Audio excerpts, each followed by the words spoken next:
जय माता दी बच्चों, फिर से आप सभी की क्लास पार्ट 2 इंडेफिनिट टेंस का आ गया है आपके सामने। सबसे पहले मैं आपको बताऊंगी जो प्रेजेंट इंडेफिनिट की हम बात कर रहे थे उसी का पार्ट 2 में लेकर आ रही हूँ।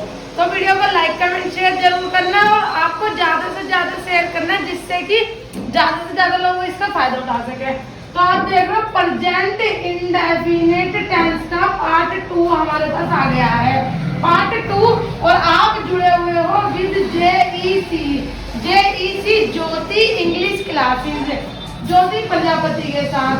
ये तो इंट्रोड्यूस हो गया। और आप सभी बच्चे जेईसी के साथ जुड़े हुए हैं, ज्योति प्रजापति के साथ जुड़े हुए हैं। प्रेजेंट इंडेफिनिट का पार्ट 2, लास्ट पार्ट 1 में मैंने आपको बता दिया था प्रेजेंट जो है, प्रेजेंट सिंपल का यूज और नेगेटिव का यूज मैंने आपको बता दिया। बहुत ही छोटी सी और शॉर्ट वीडियो है जो कि आज हम खत्म कर देंगे प्रेजेंट का पार्ट। तो प्रेजेंट अगर हम बात करें पार्ट 2 की, तो पार्ट 2 में हम बताने वाले हैं बच्चों इंट्रोगेटिव सेंटेंस। इंट्रोगेटिव की जब बात करते हैं तो क्वेश्चन वाचक आता है, इंट्रोगेटिव में प्रश्नवाचक आता है। जो प्रश्नवाचक है, प्रश्न से रिलेटेड, क्वेश्चन से रिलेटेड चीजें इसके अंदर आएगी। पर आप लोगों को एक चीज ध्यान रखनी है कि पहचान वही रहेगी, साथ ही थे, क्योंकि अभी हम बात कर रहे हैं प्रेजेंट की। जैसे कि मैंने लास्ट वीडियो में बताया, प्रेजेंट में यूनिवर्सल जो भी सच्चाइयाँ होती हैं, वो जो काम हो रहा है कई सालों से और जो हो रहा है, जैसे सूरज पश्चिम से उगता है ना, तो कभी सूरज पूरब से उगा, तो यूनिवर्सल ट्रूथ, हैबिट्स, ये सारी चीजें हमारे पास आ रही है बच्चों। तो अभी हमें एक चीज का और ध्यान रखना है कि जो पहचान है सेम रहेगी, बस जो हमारा रूल्स है, रूल और फॉर्मेट है इसका, डू और डज। डू डज मैंने बताए थे, सिंपल में तो नहीं बताए, नेगेटिव में I do not, you do not, he does not, she does not, we do not, they do not, any name singular name हो उसके साथ मैंने डज बताया था। तो वो डू और डज जो है वो उठकर आ जाएंगे फ्रंट पे, पहले नंबर पे। डू और डज आपके उठकर आ गए पहले नंबर पे। उसके बाद सब्जेक्ट। तो प्यारे बच्चों, सब्जेक्ट मैंने आपको बताया था कौन है, आप लोग बताना, कमेंट में करके बताना कि सब्जेक्ट मैंने किसके लिए बताया था, सब्जेक्ट होते कौन है। थोड़ा मुझे भी पता चले ना कि कितने लोग इंटरेस्ट ले रहे हैं इस चीज में और कितने लोग वीडियो देख रहे हैं। तो सब्जेक्ट के साथ अगर देखो नोट वाला है तो नोट आ गया, नहीं है तो नोट को हटा दो, नोट को बाहर निकाल दो, नहीं है तो। अगर सेंटेंस के अंदर नहीं है तो हटा दो। तो वर्ब भी आई, मतलब वर्ब की first form plus object, extra में जो भी बचा वो बच्चों होता है आपका ऑब्जेक्ट। ठीक है, इतनी बात समझ आई। चलो ये तो क्लियर हो गया कि प्रेजेंट इंडेफिनिट जो टेंस है उसके सेकंड पार्ट में इंडेफिनिट का सेकंड पार्ट जो है उसमें हम इंट्रोगेटिव करा रहे हैं, क्वेश्चन वाचक। अब अगर हम रूल की बात करते हैं वो भी मेरा क्लियर हो गया है। अब बात आती है वाक्य बनाने पर, सेंटेंस बनाने पर। जो सेंटेंस है मेरा वो इस तरीके से आएगा, क्या मैं खुद से क्वेश्चन पूछ रही हूँ, क्या मैं स्कूल जाती हूँ, मैं खुद से क्वेश्चन पूछ रही हूँ बच्चों।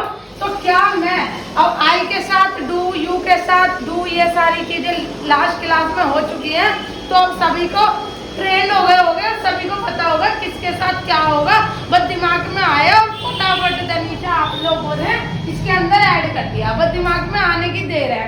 तो डू के साथ आई, तो आई के साथ डू, तो डू या डज मैंने उठा के पहले रखना था बच्चों। Do I go to school, verb की फर्स्ट फॉर्म हो गई गो।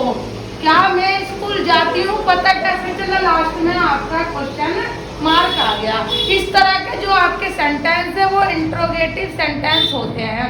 दूसरा देखेंगे, क्या हम लोग पढ़ते हैं, खुद से क्वेश्चन कर रहे हैं, ग्रुप में बहुत सारे बच्चे बैठे हैं और अचानक से दिमाग में आया क्या हम लोग पढ़ रहे हैं, इस तरीके का। क्या हम पढ़ रहे नहीं, क्या हम लोग पढ़ते हैं, सॉरी सेंटेंस में वो हो गया पढ़ते हैं, रहे में नहीं जाना, वो कंटिन्यूअस हो जाएगा, वो नेक्स्ट क्लास में देखते हैं। तो डू बी के साथ डू आया, do we read question mark. Next देखो do they come, do they come की हिंदी आप लोग ना कमेंट बॉक्स में मेरे को लिख के बता देना कि डू दे कम की हिंदी क्या होती है। एक छोटा सा होमवर्क तो आप लोग कर ही सकते हो। और डज ही सिंग, इसकी मैं आपको बता देती हूँ। ही मतलब लड़के के लिए बात करते हैं तो वह, सिंग मतलब गाता, वह गाता है। क्वेश्चन मार्क क्या पहले लगा देंगे, क्या वह गाता है। और जैसे मैंने बोला एक सेंटेंस का रिपीटेशन करते हैं। रिपीटेशन मतलब आपको भी पता चल जाएगा, मुझे भी। कोई भी सेंटेंस ले लो, जैसे मैंने बोल दिया क्या मैं बाजार जाती हूँ, बच्चों ध्यान रखना, क्या मैं बाजार जाती हूँ, तो do I go to market.